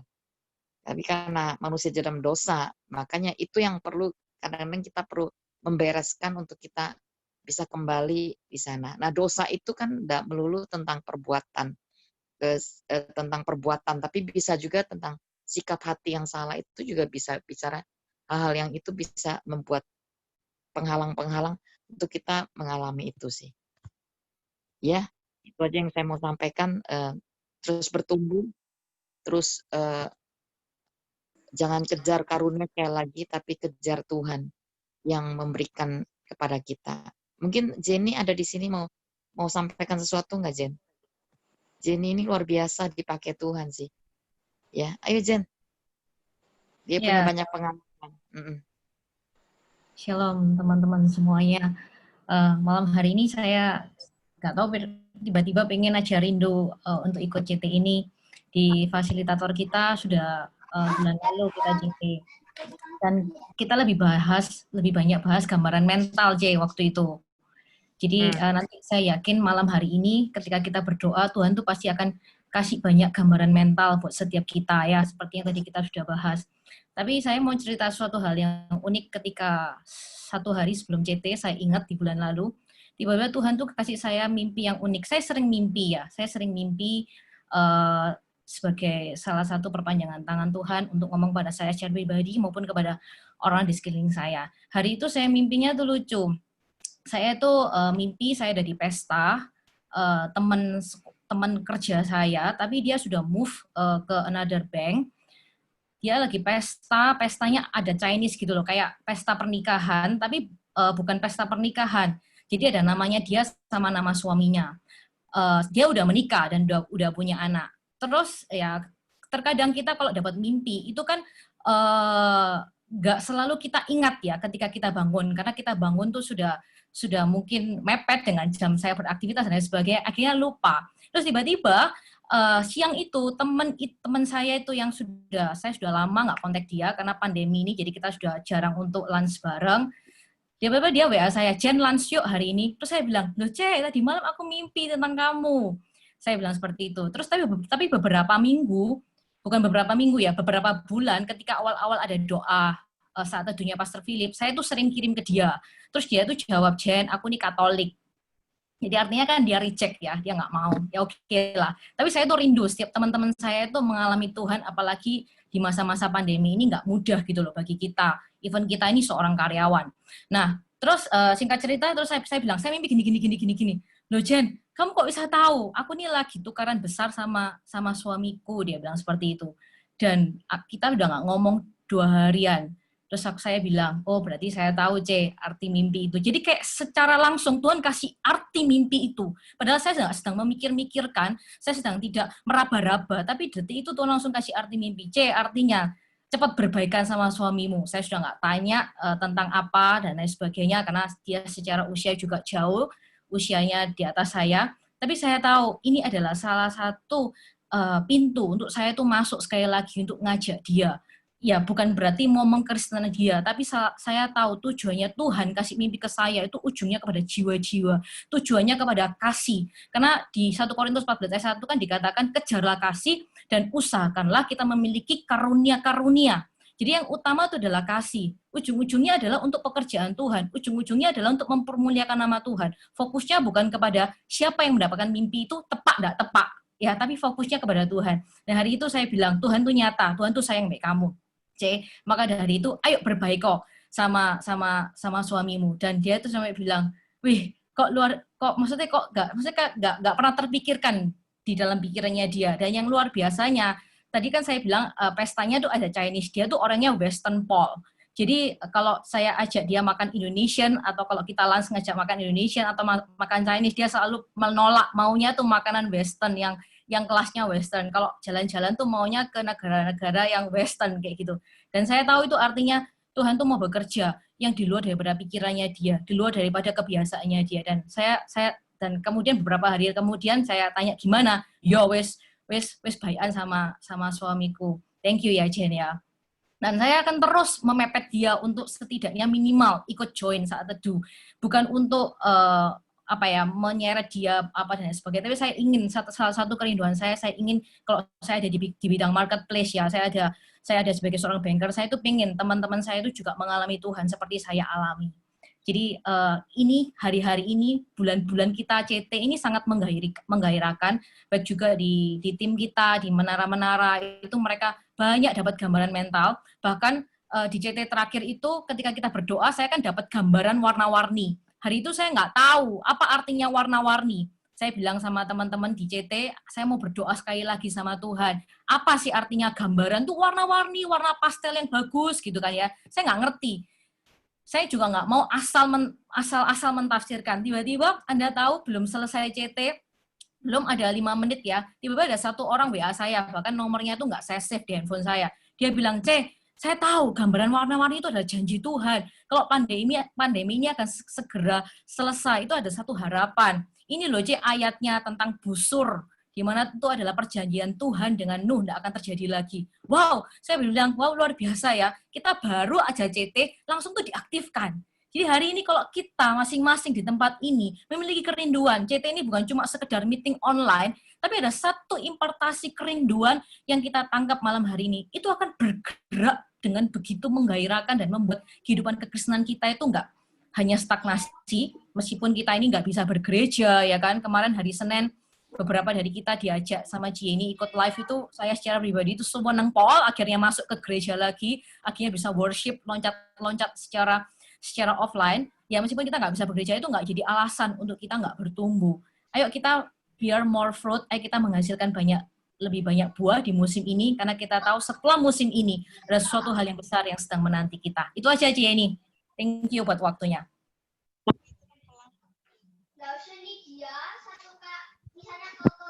Pelangi dong, Jenny. Anaknya siapa itu? Anaknya Pak Luhur, C. Aku sudah cerita sama C. Ferry. Waktu itu aku nggak tahu siapa itu, C. Langsung aku capture ke C. Ferry. C ini siapa, C? Even aku nggak save nomornya. Enggak, bukan. Itu tadi pelangi. Bukan tadi pelangi. Kan? Warna-warni. Tentang pelangi. Ya. Satu lagi. Saya kemarin sempat kita ketemu Pastor Philip itu pengen tanya itu loh. Kok bisa sampai karunianya itu begitu tajam gitu. Terakhir ini kan semakin tajam. Nah, dia sempat ngomong, oh itu harus artinya orang itu bertumbuh sesuai dengan kerohanian imannya sih. Nah, saya dengar gitu, ya jadi jangan sampai kita berkanjangkan, kita mengejar itu lalu iman kita ternyata belum nyampe ke sana gitu loh. Jadi kenapa Tuhan kasih segitu? Memang karena kemampuan imannya udah bisa handle itu. Jadi kalau enggak bisa. Sempat sharing itu sih. Ya. Jadi kenapa kita buka dimensi ini di musim ini supaya doa memang saya khawatir banyak yang nanti jadi stuck di tempat gitu loh. Dan dengan demikian kita akan semakin bergairah di dalam doa-doa kita sih. Ya Roh Kudus itu enggak berhenti. Jadi dia adalah roh yang bergerak di setiap musim hidup kita. Roh yang bergerak dan tidak pernah berhenti di sebuah musim, tapi dia akan terus bergerak. Jadi kita ngikuti apa yang Roh Kudus ingin kerjakan di musim ini ya. Saya berdoa, kita berdoa setiap kita diberikan karunia sesuai dengan takaran iman dan takaran kemampuan kita untuk bisa handle. Kalau kita nggak bisa handle, kita masih sombong, kita dikasih karunia, itu bahaya sekali. Ya, jadi pernah di sebuah di sebuah kota itu GMS sih. Jadi hari itu ya kita datang lalu kita lepaskan karunia itu. Kita pulang dia ternyata masuk ke kos-kos lalu bernubuat dan pemimpin dan sebagainya, lalu jadi timbul keresahan. Karena kenapa? Bukan berarti nggak boleh, tapi orang ini memang belum secara kerohaniannya orang ini belum, jadi nggak bisa dari buahnya itu nggak bisa dipertanggungjawabkan. Nah karena itu, jadi yang saya khawatirkan kenapa gini-gini masih ada yang mentoring, nggak bisa sembarangan kan gitu kan? Nggak bisa, ada yang minta ada yang boleh nggak minta itu minta dari ini apa yang kita lihat ini loh di yang Bu Lydia, boleh nggak minta dicek Bang? Saya minta maaf ya, bukan kita ini, tapi nanti nggak ada yang mengarahkan, dan ini yang gini-gini nggak bisa, harus ada tahapnya kan. Nggak bisa ambil comot sepotong-sepotong. Nanti bahaya banget, karena kan ada pelajarannya kan mestinya. Jadi kalau ambil sepotong-sepotong nanti, dan ketika orang itu belum dewasa rohani, itu bisa bahaya banget. Nah, banyak terjadi seperti itu. Di luar ada begitu banyak orang-orang yang dia bergerak di dalam karunia, tapi karakternya nggak bisa dipertanggungjawabkan. Banyak loh, dan sangat membuat sandungan kan.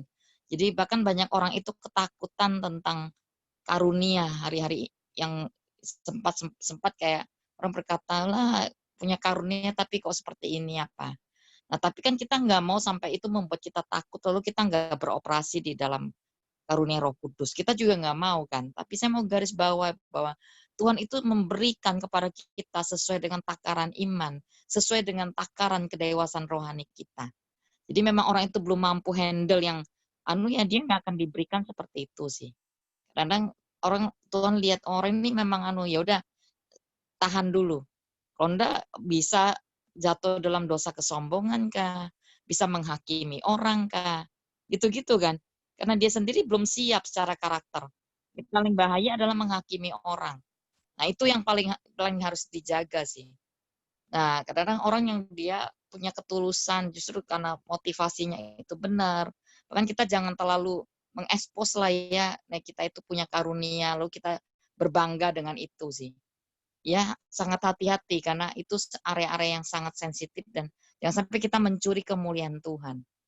Dan sepertinya kita, padahal kan bukan, itu adalah Roh Kudus yang memberikan kita arahan untuk menolong. Kita hanya dipakai sebagai alatnya. Kadang kita begitu lihat, aku ini peka kan, lihat. Jadi karena tanpa sadar, mungkin kita nggak ngomong, tapi itu sudah tanpa sadar itu sudah mengarah seperti itu. Dan disitulah yang kadang-kadang Tuhan akhirnya kadang menghentikan sesaat untuk kita supaya kita nggak bermegah dengan semua yang kita dapatkan, kita alami ya.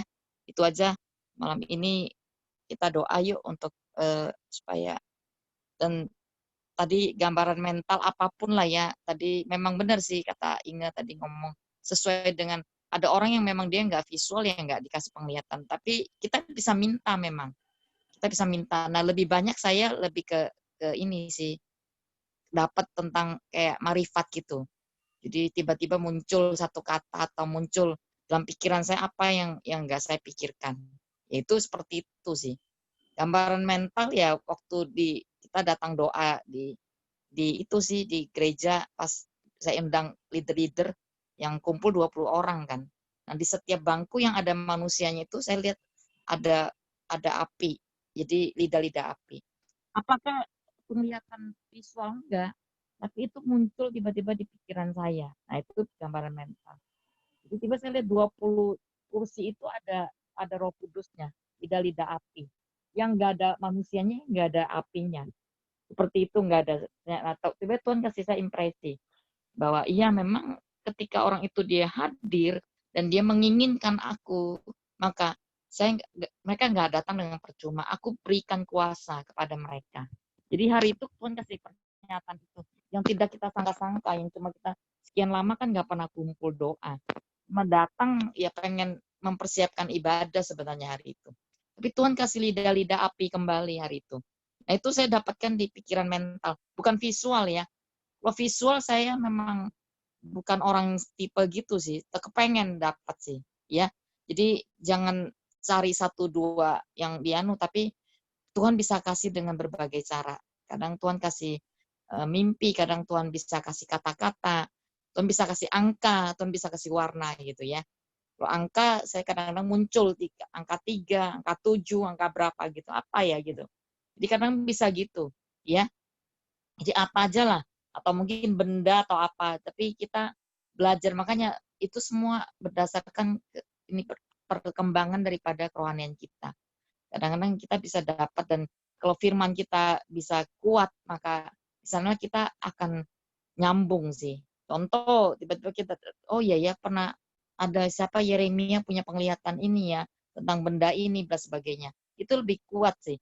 Kadang orang dia nggak kuat di firman, maka dia bingung juga dapat apa. Ini kan nggak ngerti. Jadi firman itu memang jadi sebuah dasar untuk kita masuk ke dalam karunia Roh Kudus. Ya, ya silakan kita naikkan satu pujian yuk. Yuk. Tuhan aku rindu, Tuhan aku siap, penuhi aku dengan roh-Mu. Ku rindu lawatan-Mu. Ku rindukan Kau hadir di sini saat ini, Yesus.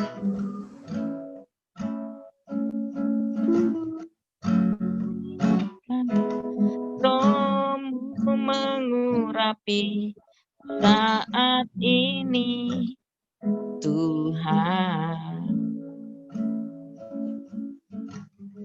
Tuhan, aku rindu.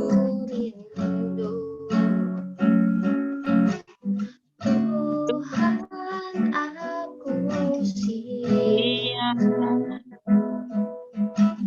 Penuhi aku dengan roh-Mu.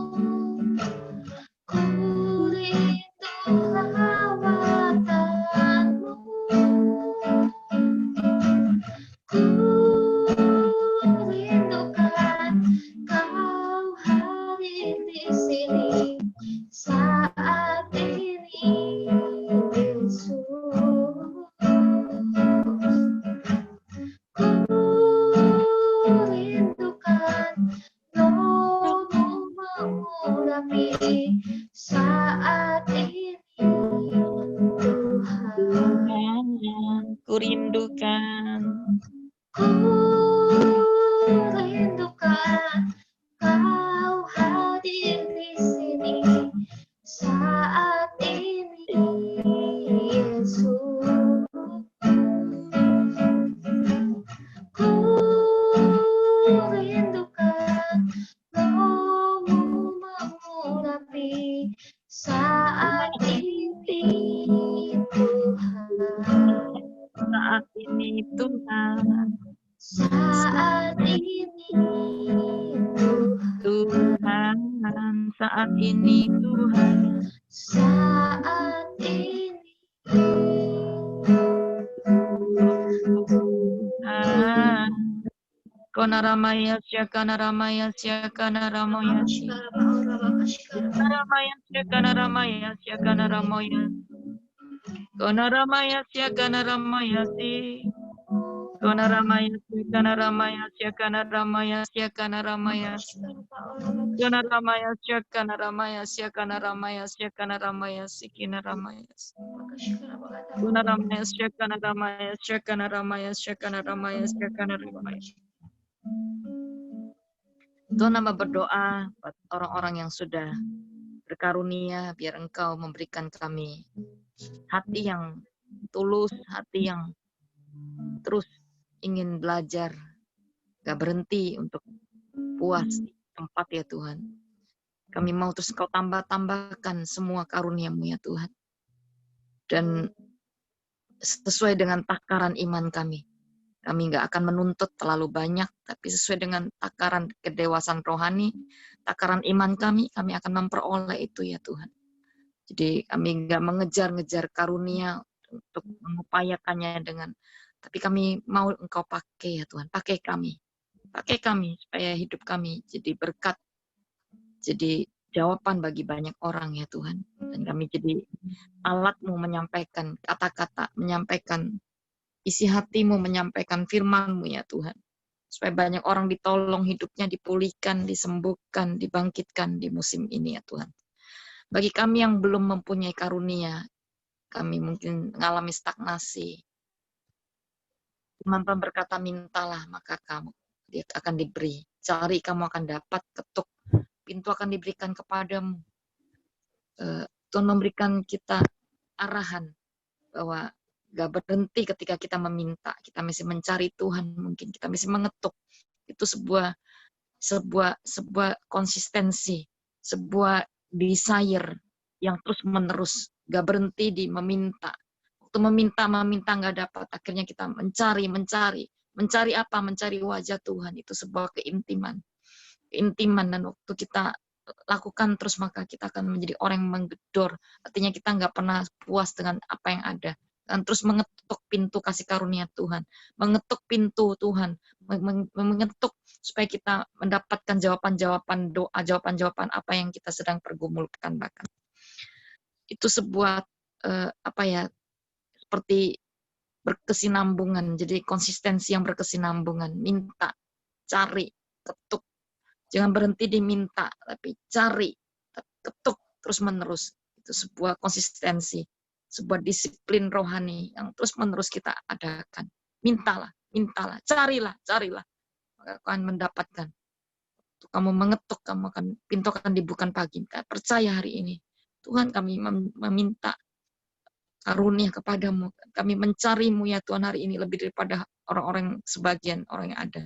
Kami mengetuk pintu surga hari ini. Kami meminta buka pintu perkenananmu ya Tuhan. Lepaskan semua gift of Holy Spirit, karunia Roh Kudus. Seberapa takaran kami bisa menerimanya. Buka kembali ya Tuhan. Kami mau mendapatkan mimpi-mimpi darimu. Kami mau dapatkan penglihatan darimu ya Tuhan. Kami mau mendapatkan seluruh hikmat, marifat, semua karunia yang ada yang disebutkan di dalam 1 Korintus 14. Kami mau ada di dalamnya ya Tuhan. Dan seberapa kami bisa menangkapnya hari ini, kalau kami bisa punya 1, kami bersyukur. Kami mau kembangkan jadi 2. Kami punya 2, kami mau kembang jadi 4 ya Tuhan. Kalau kami punya 4, kami mau terus berkembang ya Tuhan. Kembangkan apa yang kami punya, kembangkan apa yang kami punya. Dan apa yang kami nggak punya, Kau tambahkan pada kami. Dalam nama Yesus. Yang penting kami bisa menjaga hidup kami. Untuk kami tetap hidup di dalam, dipimpin Roh, bukan dipimpin oleh kedagingan kami. Bukan tentang diri kami, tapi tentang Roh di dalam kami yang memimpin dan menguasai kami. Tuhan, Kau lebih besar menguasai daripada setiap keakuan kami.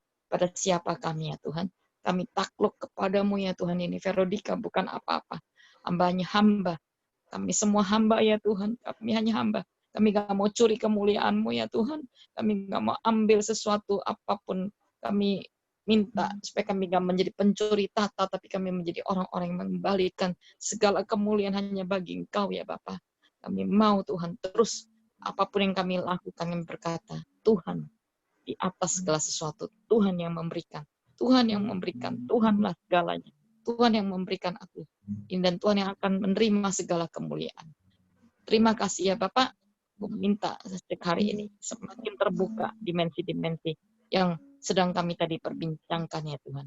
Dan beri kami ketika Engkau memberikan kami penglihatan, mimpi, kata-kata, warna, angka, apapun itu.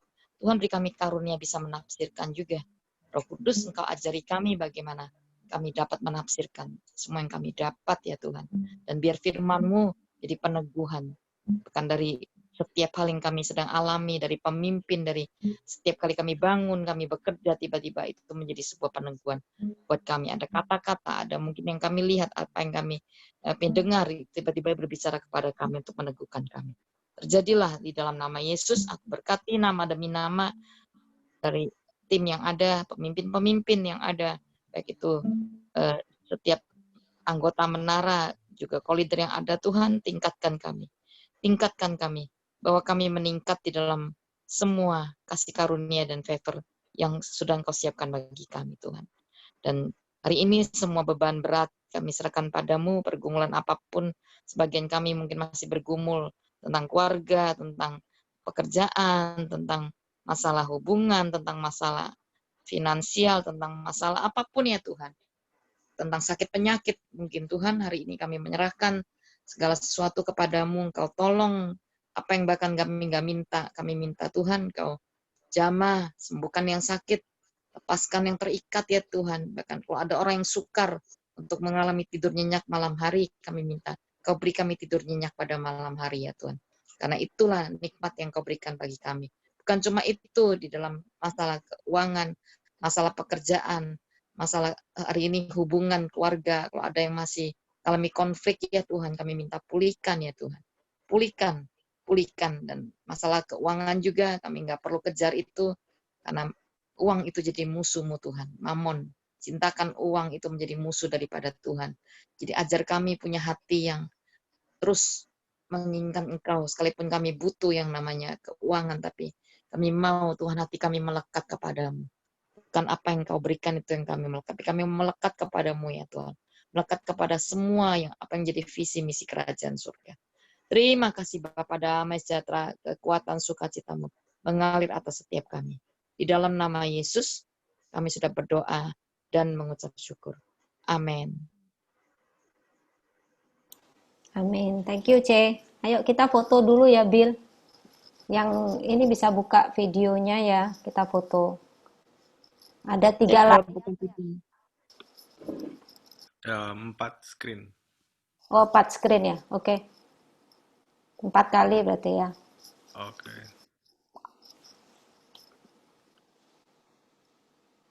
Satu, dua, tiga.